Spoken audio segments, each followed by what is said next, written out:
নারীর ক্ষোভকে বিপ্লবী শক্তিতে পরিণত করে নারী মুক্তির লক্ষ্যে নয়া গণতান্ত্রিক বিপ্লবী সংগ্রামকে এগিয়ে নিয়ে সমাজতন্ত্র সাম্যবাদ প্রতিষ্ঠা প্রতিপাদ্যে অনুষ্ঠিত হয়েছে ২৪-এর গণ অভ্যুত্থানে নারী ও নারী মুক্তির আলোচনা সভা। এতে অংশ নিয়ে গণ অভ্যুত্থানে ফ্যাসিস্ট সরকারের পতনে নারীদের ভূমিকা ও আত্মত্যাগ অনস্বীকার্য বলে জানান সুশীল সমাজের নারী প্রতিনিধিরা। ঢাকা বিশ্ববিদ্যালয়ের আর.সি. দত্ত মিলনায়তনে বাংলাদেশ নারী মুক্তি কেন্দ্র আয়োজিত সভায় অংশ নেন বিভিন্ন স্তরের নারী প্রতিনিধিরা।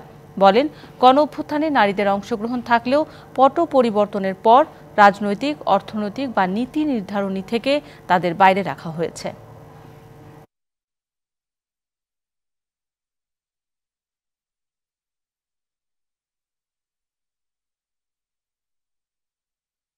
প্রকৃতিগতভাবেই নারী আসলে এমনিতেই পুরুষের চাইতে অনেক উঁচু স্থানে আছে, শুধু শুধু সমতার জায়গায় যাওয়ার দরকার নেই।